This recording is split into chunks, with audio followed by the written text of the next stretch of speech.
Hi అండి, welcome to Preethi channel. ఎలా ఉన్నారు? ఈరోజు నేను మన ఛానల్లో చూపించే రెసిపీ ముల్లంగి సాంబార్ అండి. ముల్లంగి దుంపతో సాంబార్ కాసుకుంటే చాలా బాగుంటుంది. ఇట్లా కంప్లీట్గా ముల్లంగి ఫ్లేవర్తో మీరు కూడా ఒకసారి ట్రై చేయండి. రెసిపీ అనేది చాలా బాగుంటుంది. తిన్న వాళ్ళైతే ఇంకా ఇంకా అనాల్సింది, అంత బాగుంటుంది టేస్ట్ కూడా. వీడియో స్కిప్ చేయకుండా లాస్ట్ వరకు చూసేయండి. ముల్లంగి సాంబార్ చేసుకోవడం ఎలాగో చూపిస్తాను. ముందుగా శుభ్రం చేసుకున్న ముల్లంగిలు 2 తీసుకోవాలి. ఇట్లా సన్నగా చక్రాల్లాగా కట్ చేసుకోవాలి. చూడండి, ఈ మందం ఉంటే సరిపోతుంది, మరీ సన్నగా ఉండకూడదు, సేమ్ మీడియంగా ఇట్లా ఉండాలి. అలానే 2 మీడియం సైజు టమాటాసు, 2 ఉల్లిపాయలని ఇలాగా సగం బద్దల కింద కట్ చేసుకోవాలి. 3 పచ్చిమిర్చిని సన్నగా కట్ చేసుకోవాలి చీలికలుగా. ఇప్పుడు ముల్లంగి సాంబార్ కోసం కడాయి వేసుకొని డీప్ ఫ్రైకి సరిపడా ఆయిల్ తీసుకొని 2 ఎండుమిర్చి, 1 స్పూన్ తాలింపు దినుసులు, జీలకర్ర, ఆవాలు అన్నీ వేసేసి తాలింపు దినుసులు ఫ్రై అవుతున్నాయనగా పచ్చిమిర్చి, కొంచెం కరివేపాకుని యాడ్ చేసుకోవాలి. ఇవన్నీ తాలింపు అంతా కూడా మాడకుండా కొంచెం చిన్న మంట మీదే ఫ్రై చేసుకోవాలి. మంచిగా ఫ్రై అయిన వాసన వచ్చినాక ఇంగువని 1 పావు స్పూన్ ఇంగువ యాడ్ చేసుకోవాలి. ఆ ఇంగువ కూడా ఫ్రై అయిన తర్వాత ఉల్లిపాయ ముక్కలన్నీ యాడ్ చేసుకోవాలి. ముల్లంగి ముక్కల్ని కట్ చేసుకున్నాం కదండి, ముల్లంగి ముక్కల్ని కూడా వేసేసుకోవాలి. ముల్లంగి సాంబార్ అనేది చాలా అంటే చాలా బాగుంటుంది, ట్రై చేయండి. ఇంక ఇందులో మనం ఏం అడిషనల్గా ఇంగ్రీడియంట్స్ కలపమండి, కేవలం ముల్లంగితోనే చేసుకునే రెసిపీ. వీడియో స్కిప్ చేయకుండా మీకు లాస్ట్ వరకు చూస్తే మీకే అర్థమవుతుంది. ఇలా ముల్లంగి ముక్కలన్నీ వేసేసిన తర్వాత మూత పెట్టేసుకొని 1 నిమిషం పాటు ముల్లంగిని మగ్గనిచ్చుకోవాలి. ఇప్పుడు దీంట్లో రుచికి సరిపడా సాల్ట్, కొంచెం కారం అనేది యాడ్ చేసుకోవాలి. కారం అనేది 1 స్పూన్ యాడ్ చేసుకుంటే సరిపోతుందండి. సాంబార్లోకి మీరు యాజ్ యూజువల్గా వాడే కారాన్ని మీరు తీసుకున్న ఇంగ్రీడియంట్స్ని బట్టి తీసుకోండి. అట్లానే పావు స్పూన్ పసుపు, 1/2 స్పూను గరం మసాలా యాడ్ చేసుకోవాలి. గరం మసాలా లేకపోతే ధనియాల పొడి, జీలకర్ర పొడి యాడ్ చేసుకోవచ్చు. ఇలా కారము, ఉప్పు, మసాలా అంతా కూడా ముక్కలకు పట్టే వరకు 1 నిమిషం కలుపుకొని ఇందులో ముక్కలు జస్ట్ మునిగేంత వరకు, అంటే 1/2 గ్లాస్ అంతా, అంటే చిన్న టీ గ్లాస్లో సగం యాడ్ చేసుకోవాలి. జస్ట్ ఇట్లా ముక్కలకు వాటర్ పడితే సరిపోతుంది, మాడకుండా ఆ ముక్క అనేది మగ్గుతుంది. ఇప్పుడు మూత పెట్టేసి 3 నిమిషాల పాటు ముల్లంగి ముక్కలన్నిటినీ కూడా ఉడకనిచ్చుకోవాలి. చూడండి, ఇట్లాగా కలర్ అంతా కూడా చేంజ్ అయింది కదండి. ఇప్పుడు మూత తీసేసి బాగా ఒకసారి కూర ముక్కలన్నీ కూడా కలిపేసుకోవాలి.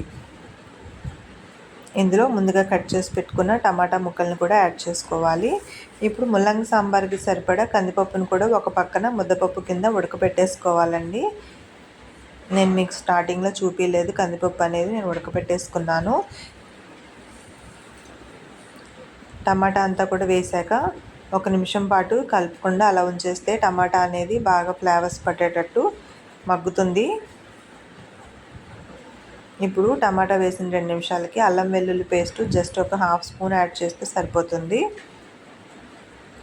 అల్లం వెల్లుల్లిలో ఉన్న పచ్చివాసన అంతా కూడా పోవాలి కదా, అందువల్ల అల్లం వేసి 1 నిమిషం పాటు ఫ్రై చేసుకోవాలి. చూడండి, టమాటా అంతా కూడా కలర్ చేంజ్ అయ్యి మెత్తబడుతుంది. ముల్లంగి కూడా కలర్ చేంజ్ అయింది. అల్లంలో ఉన్న పచ్చివాసన అంతా కూడా పోయింది. చూసారా, ముల్లంగి అనేది బాగా ఫ్రై అయింది కూడా, బాయిల్ అవుతా ఉంది. ఇప్పుడు దీన్ని మళ్ళీ 2 నిమిషాల పాటు మూత పెట్టేసి మగ్గపెట్టుకుందాము. ముల్లంగిలో ఉన్న వగరు అదంతా కూడా పోయి సాఫ్ట్నెస్ వచ్చే వరకు ఇట్లా ఉడకపెట్టుకోవాలండి. చూసారు కదా, కర్రీ అంతా కూడా బాగా మెత్తగా ఉడికింది. ఇప్పుడు ఈ కన్సిస్టెన్సీ వచ్చిన తర్వాత కొంచెం చింతపండు పులుసు వాటర్ యాడ్ చేసుకోవాలి.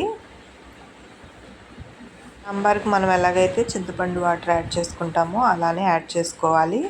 ఈ చింతపండు నీరు వేసిన తర్వాత ఈ చింతపండు ఫ్లేవర్లో ఈ ముక్కలన్నీ కూడా మనకి ఉడకాలి. ఇలా వేసేసుకున్నాక ముక్కలన్నీ మునిగేంత వరకు చింతపండు వాటర్ యాడ్ చేసుకున్నాక మూత పెట్టేసి 3 నిమిషాల పాటు మరగనిస్తే ముక్కలన్నీ కూడా ముడికిపోతాయి. చింతపండు ఫ్లేవర్ అనేది బాగా పడుతుంది. సాంబార్కి ముఖ్యం కదండి, మనం ముద్దపప్పు అవి కలిపి వేస్తాం కదా, ఇందులో విడిగా ఉడకనిచ్చుకోవాలి. ఇది ఒక ఉడికిన తర్వాత మెత్తగా మెదుపుకున్న ముద్దపప్పు మిశ్రమాన్ని కూడా వేసేసుకొని 2 నిమిషాల పాటు ముల్లంగి సాంబార్ను మరగపెట్టుకోవాలి. చూసారుగా, చాలా సింపుల్గా చేసుకోవచ్చు అండ్ చాలా టేస్టీ ముల్లంగి సాంబార్ అనేది. రుచి చూస్తే ఇంక మీరు వదలరు, ఇంక ఇంట్లో వాళ్ళంతా బాగుంటుంది, పద్దాక చేయమంటారు. మా వారైతే కావాలని కోరి మరీ చేయించారు ఈ రెసిపీ. సరేలే మన వ్యూయర్స్కి కూడా పెడదామని ఇట్లా నేను ట్రై చేస్తూ మీకు కూడా చూపించానండి వంట చేస్తూ. ఇలా నురుగులు వస్తూ బబుల్స్ వస్తుంది కదా, ఇప్పుడు ఫైనల్గా దింపేటప్పుడు 1 స్పూను కొబ్బరి తురుముని యాడ్ చేసుకోవాలి. అలానే ఒక 1/2 స్పూన్ వరకు సాంబార్ పౌడర్ని యాడ్ చేసుకోవాలండి. అయిపోయిందండి. ఒక ఉడికిన తర్వాత దింపేసుకోవడమే. ఇప్పుడు మూత పెట్టేసి ఒక 2 నిమిషాల పాటు మరగనిచ్చుకోవాలి. చూడండి ఇలా తలతల మరుగుతుంది కదా, కొంచెం కొత్తిమీర యాడ్ చేసుకొని కాస్త సాల్ట్ ఇలా మరుగుతున్నప్పుడు యాడ్ చేసుకుంటే బాగుంటుంది.